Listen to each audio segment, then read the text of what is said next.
Welcome to the Love How Deep podcast with Brian and Heather Mayer.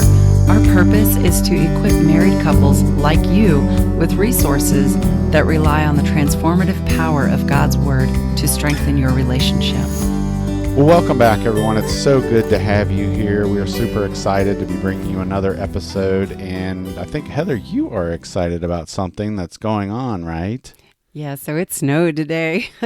And I think that might make maybe 95% of teachers happy for maybe a 2-hour delay or a snow day. Right. I think we earn those things throughout the school year. So we'll see. I don't have any word yet on whether or not anything like that's happening, but I did love seeing the snowfall today. Right. It was beautiful. I know it was. And I think we've been here, 15 years in Virginia? Yeah. And the first, 10 years that we were here, we would get decent snows and It was pretty nice. Occasionally it was a bad one. Yeah. And then the last 5 years, it's like we don't get anything. Nothing. And so you're overdue. You deserve some overdue. snow. You deserve a snow day here and there. Maybe a snow week. Would you like a whole week off? Would that be too much? That might be too much. I might get bored. All right. Well, but it was awesome because, we had some good chili and something to warm us up on the inside as it was cold outside. That's right. So this time, I would say, has definitely helped us connect more when it snows outside. But sometimes that doesn't happen in marriage, right? Sometimes we can even drift a little bit. Oh, absolutely. Yeah. And so then that's what we're going to talk about today. We're going to talk about a little bit of the drift that happens and something that you can do to help with that. Yeah, I mean, like we talked about in the last episode, there are things that can, like outside stressors that can get in the way and bring about, I guess, disconnection in your marriage to where you're not talking as much, you're not spending as much time together. It could be health issues, or maybe, life just feels a little bit stale for you. Maybe conflict resolution has become increasingly difficult. Whatever it is, we tend to drift at different times in our relationship. It's very normal because we're human. But, I guess, what am I trying to say? I guess, there are ways to prevent it or to even come back together as a couple to, reprioritize your spouse in your marriage. Mm-hmm. Yeah, I know you are. I know in my first marriage, we drifted. I would say that was probably the big problem with why it didn't work out, is there was this drift, and it was really revolving around having kids. I mean, you have a couple of kids and you've got all these things you've got to take care of and do, and sometimes you start to lose sight of each other. Yeah. And I think that's what happened there. And yeah, I think that's normal, that it can happen to anyone, and it's not like you set out for it to, but it does, and you just realize before you know it, like, you're very distant from your spouse. And so, the thing that we're going to talk about today is attending a marriage conference, because that is like getting a shot in the arm that's going to make you healthy again, maybe not overnight, but at least going to marriage conferences can give you so many benefits. It can help you get your priorities in line again. It's setting aside that time that you need for each other to invest in yourself, in each other, in your marriage. And, really, Brian, when we've gone to marriage conferences, it isn't because there was a drift. It was really just because we just wanted to go. We wanted to hear things that we, deep down know, but to hear them all over again, sometimes it's like, oh yeah, I remember that. Yeah. Talk about that some more. That's a really important topic or issue. And like, it made us feel that much more connected. And so maybe you're listening and you don't feel far away from your spouse. And you're like, oh, this one's not for me. Hey, don't turn this off. We want you to keep listening, because that's like getting a vaccine that can help you. People get flu vaccines so they don't get the flu. So go get a marriage vaccine so that you don't develop drifts and rifts in your marriage. So just want to put that out there, that this is not just for people that are struggling. It's really for anyone. It doesn't matter if you've been married 6 months or 60 years. These weekends or days spent at a conference learning and gleaning information just can do nothing but Mhm. help Yeah. your marriage become stronger. Right. I would agree completely. And I still remember the one that we did last year. The thoughts and the memories of it pop up on me occasionally. And it's always a good, positive memory of what we did together. And it was not only the time that we spent in the conference, but it was like the lunches and the dinners and just the talks outside of the conference were super powerful for Yeah, it really me. was. Yeah. And so, uh, just like Heather was saying, I mean, it's really all about investing in your marriage. And when you go to a conference, there's two big things that really are happening for you as you're spending time together at a conference. Number one is you're getting great content.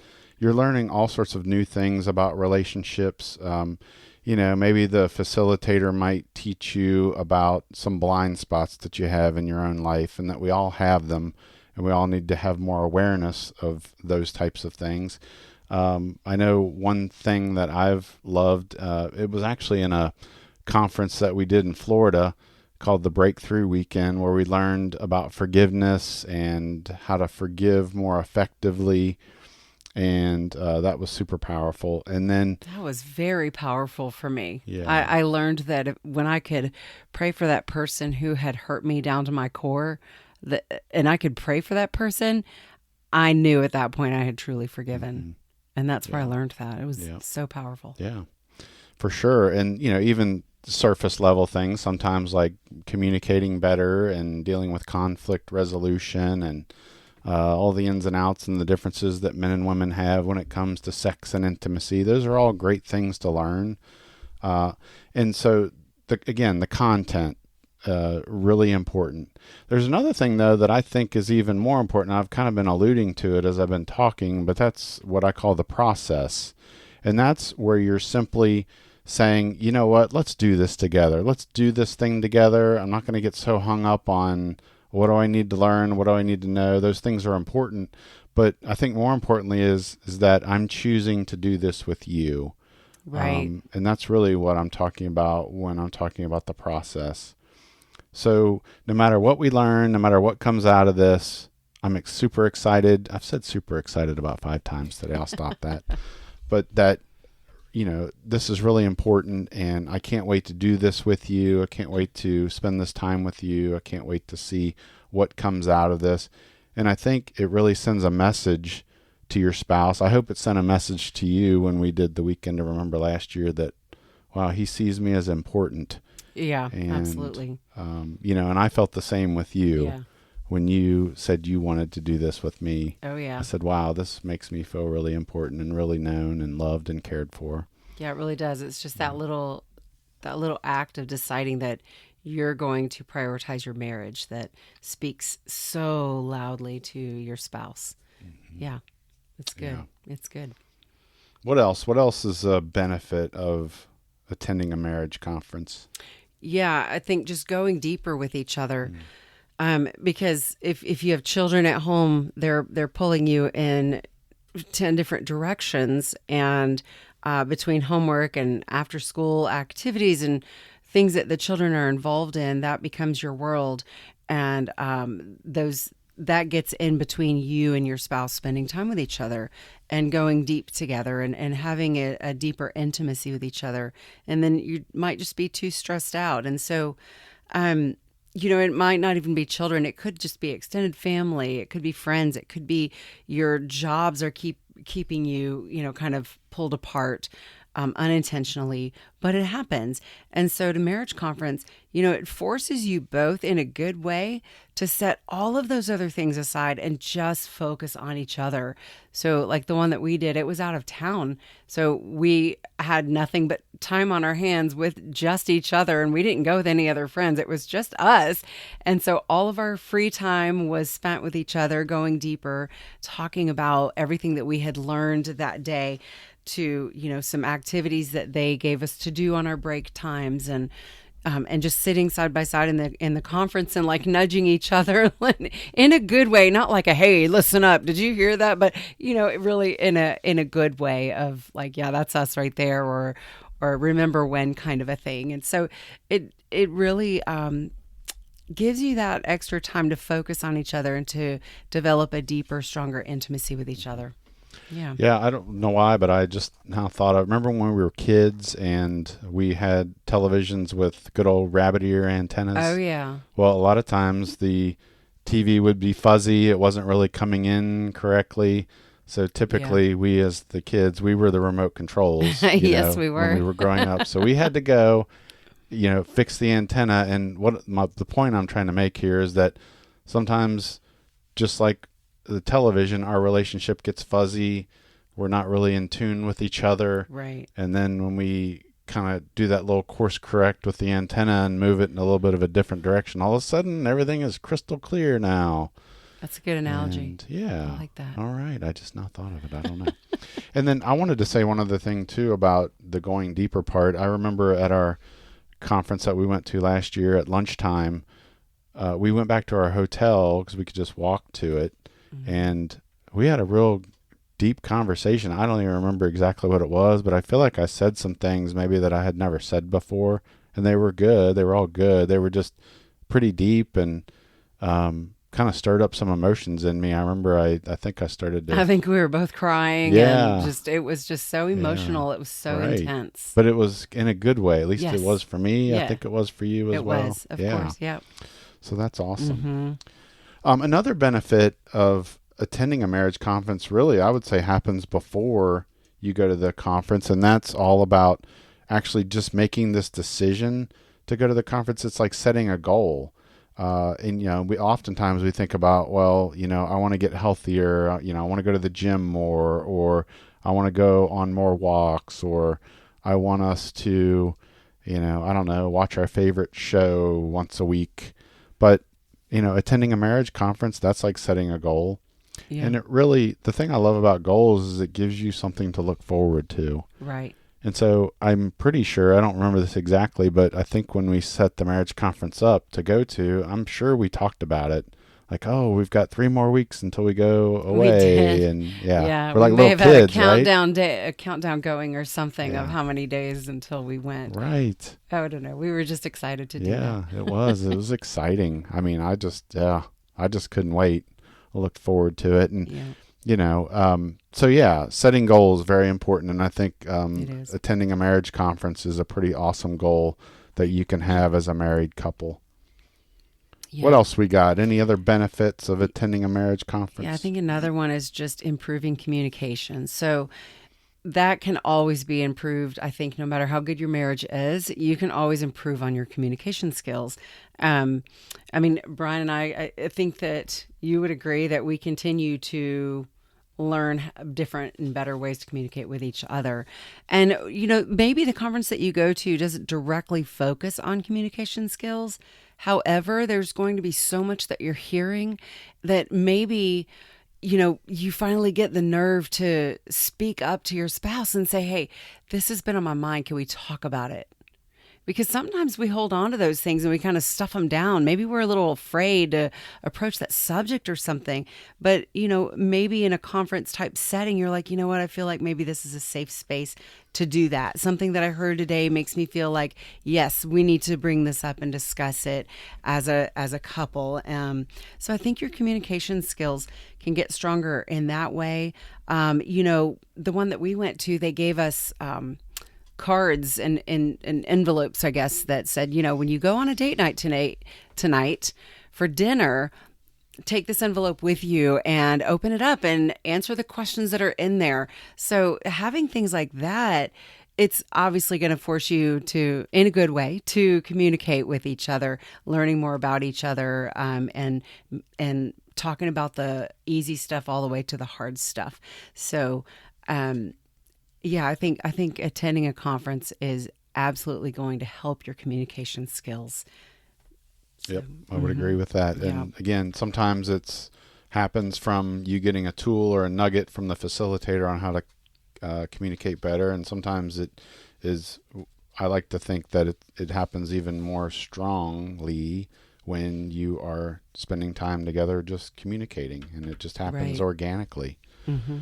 Another benefit of attending a marriage conference, and this is a big one, I would say connecting with other couples. So if you go to a marriage conference, you know, um, while you're on a break, I obviously want the two of you to be able to talk to just each other and kind of debrief, so to speak, about what's going on. But while you're in the conference, if you have a few minutes here and there, get to know the people around you if you can. And maybe there's a struggle. Again, I know it's going to be hard. You're not going to want to completely like lay your life out on the table when you've just met another couple. But who knows? Maybe you might mention, our number one struggle is parenting difficulties or parenting differences, and it's pretty awesome when you meet another couple and they're like, "Oh my gosh, we do too," and it's good to know that you're not alone, and just the fact that you could be at a conference with 300 other couples right there should let you know you're not alone, that you might all have different struggles, but everyone has a struggle, somehow, some way in their marriage. Yeah. Yeah. And I've always said that vulnerability begats vulnerability. And what I mean by that is if you're the one that kind of takes a little bit of a step out there with another couple and kind of explains something that you deal with, that you struggle with, again, the tendency is that the people around you will tend to want to talk. I mean, it may not be all the time. You may run into a couple or a person that is very quiet and doesn't really want to share, but I think for the most part, people will once they know that you're going through some stuff too. So connecting with other couples, and if you do something locally, if the conference is where you live, then there's a better chance that actually you might be able to connect with this couple and begin a relationship with them outside of the conference. Oh, that's a good point. Yeah. I mean, I know Just when you making new travel, friends, yeah, right. When you travel and you go a distance, that may not be as much the case. But although I don't want to dismiss that because of the way the internet and social media and all that are now, you can stay connected with just about anybody anywhere. So, but I will say there is one caveat. When they say, okay, we're going to take a break for dinner, go take your spouse out on a date, don't go with all of your friends. Yeah, I was trying to allude to that earlier. That kind of defeats the purpose of just pouring into each other's lives. Yeah. So, you just want to kind of watch that. Maybe your friends say to you, hey, let's all go out to dinner together. It's okay for you to look at them and say, no, the speakers at the conference said we're supposed to go out on a date on our own so we can go to the same restaurant, but we've got our own table. Go work on you. We work on us. That's right. Yeah. So don't forget about that too. Yeah. Just you can be a little selfish and say this is the time for the most part for just the two of us. It's very important. So now that we've talked about the benefits of a marriage conference, wanted to talk a little bit about what you should look for in a marriage conference. So there's some things we should think about as we're getting ready to select a marriage conference. Right. And I remember, when you and I were looking for a conference to attend, we just Googled Christian marriage conferences in our area. And I mean, there are so many. There are so many to go to that are available, just through a Google search. But there's some things that you want to look for.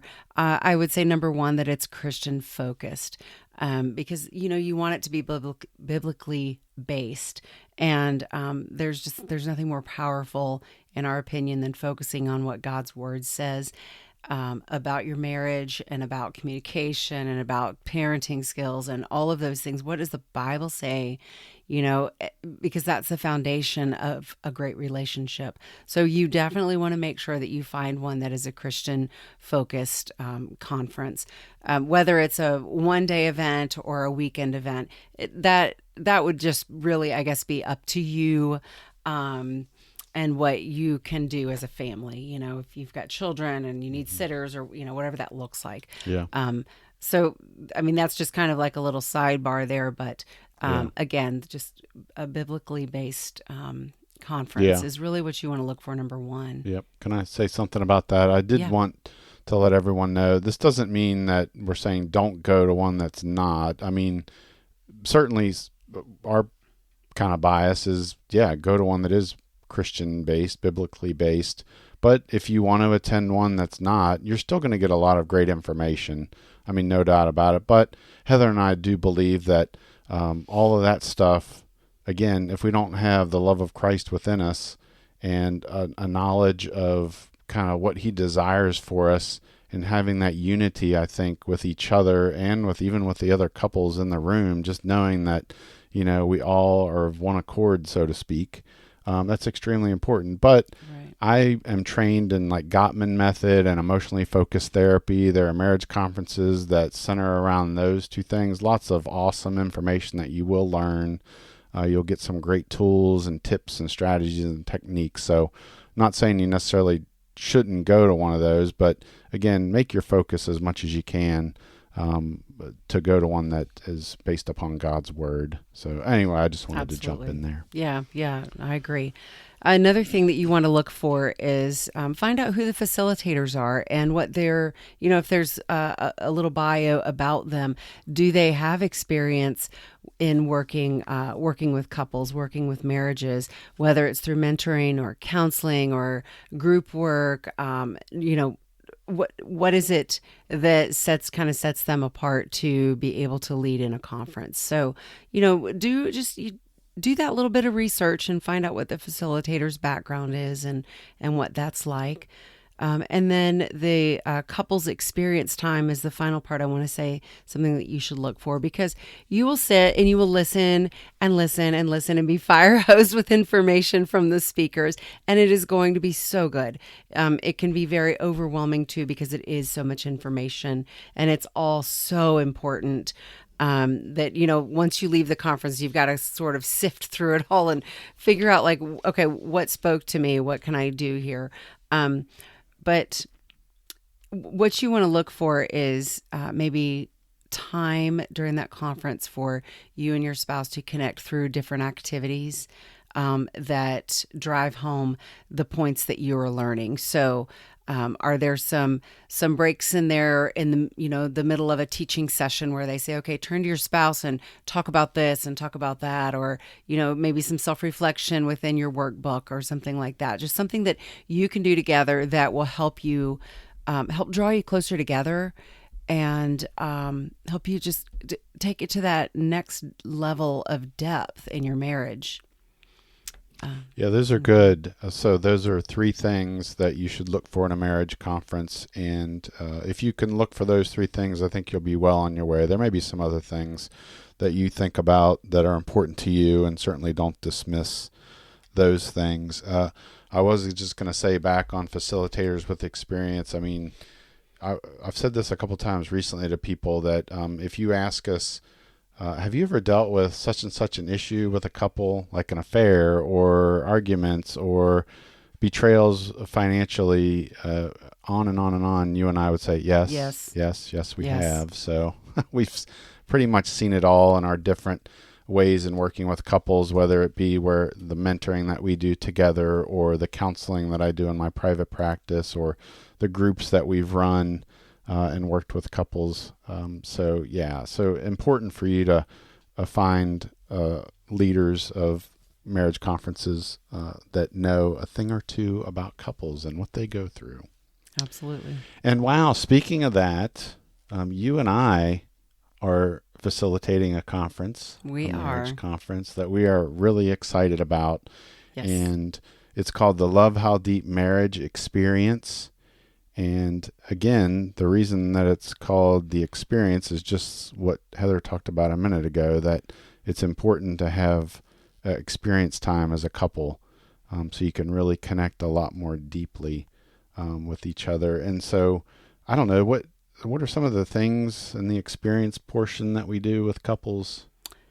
There is foot washing, and which kind of drives home that point of being a humble husband or wife, following in those footsteps of Jesus. The intimacy of taking communion together, anointing each other with oil, when you're praying for healing of your spouse. Those are some of the kind of the bigger experiences that we've incorporated into this conference. Yeah, that's good. Another thing we do, we love to do this thing called the mirror meditation, where you as an individual will look into a mirror for a few minutes, and it's pretty powerful. And one of the things that came out of it for me was I just started to look at myself. I started to laugh because I was realizing I was taking myself too seriously. I was, kind of I don't know, kind of getting down on life a little bit. And again, putting weight on just silly things that really didn't matter at the end of the day. And I remember looking at myself, and I even mouthed the words or maybe said it under my breath, like, dude, you got to stop taking yourself so seriously. Why don't you laugh a little bit more than you do? And I did. I started to laugh. So anyway, yeah, what I found with that is that I look in the mirror and I just immediately get down on myself for whatever I see in the mirror. Yeah. And to go along with that activity, we also have scriptures of what God sees in me. That's right. And that's the goal, to think about how God sees me. And can I see myself the way God sees me? That was powerful for me.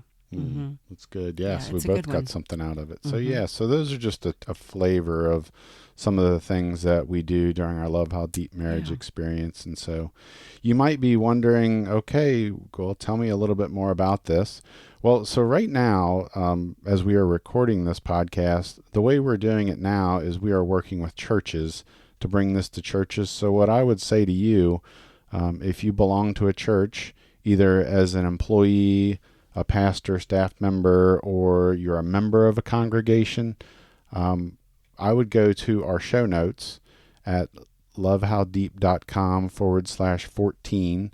And we've got a link to the Love How Deep Marriage Experience there. So click on that link, and there'll be some information on how to contact us. And we'd love to talk to you a little bit more about potentially bringing this to your church. And then I think that would be awesome. Yeah, as we move along, what you're going to end up seeing on that page will be locations and dates for when these conferences are being held. And if there's one close to you, attend it. And I probably speak for the churches here, but I would say even if you find one that's close to you and you don't belong to that church, reach out to the church. I'm sure they would more than welcome you in to come to the conference. So.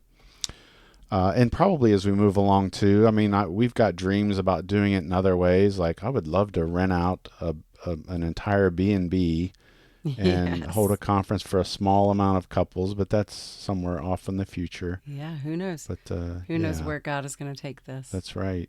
But we're just over the moon about it, and to see all of what God has done, and we want to invite you along with it. And I would say too, if you want to just directly email Heather and I, you can email me at Brian, BRIAN, at lovehowdeep.com. You can email Heather. It's Heather, HEATHER, at lovehowdeep.com, and just ask us about the conference, and we'd love to talk to you about it. Right. And you may have already said this. I don't know did I zone out? Did I fall asleep or something? You never do that. I'm the one that usually does that. that one of the things that we really focus on in this Love How Deep Marriage Experience is we focus on your relationship with God first, because that is first and foremost. That is the foundation that is going to help set your marriage up for success, to you personally having a strong foundation in the Lord and letting Him shine that flashlight into your soul to change you however He wants to change you, so that you can be a better spouse for your husband or wife, and then you can connect on a deeper level with each other. So that's kind of the big focus, the big push with Love How Deep, is understanding God's depth of love for us, and then understanding, applying that love to your marriage. Yeah, I would agree. I mean, I don't think there's ever been a time where you and I have had a disconnection, a disagreement, and I've gone to the Lord after that's happened. He's never steered me in the wrong direction. Every time He's always steered me into this place where we've always worked it out, and we've always come back together, and we've always moved on together. So, and that's only been possible when I, instead of selfishly thinking about what I want, going to God and saying, all right, God, what would you have me do in this situation? So, so super important, just like you said. And I think that is about a wrap, right? It. Yes. We just thank you all so much for listening. And, we just look forward to talking with you next time.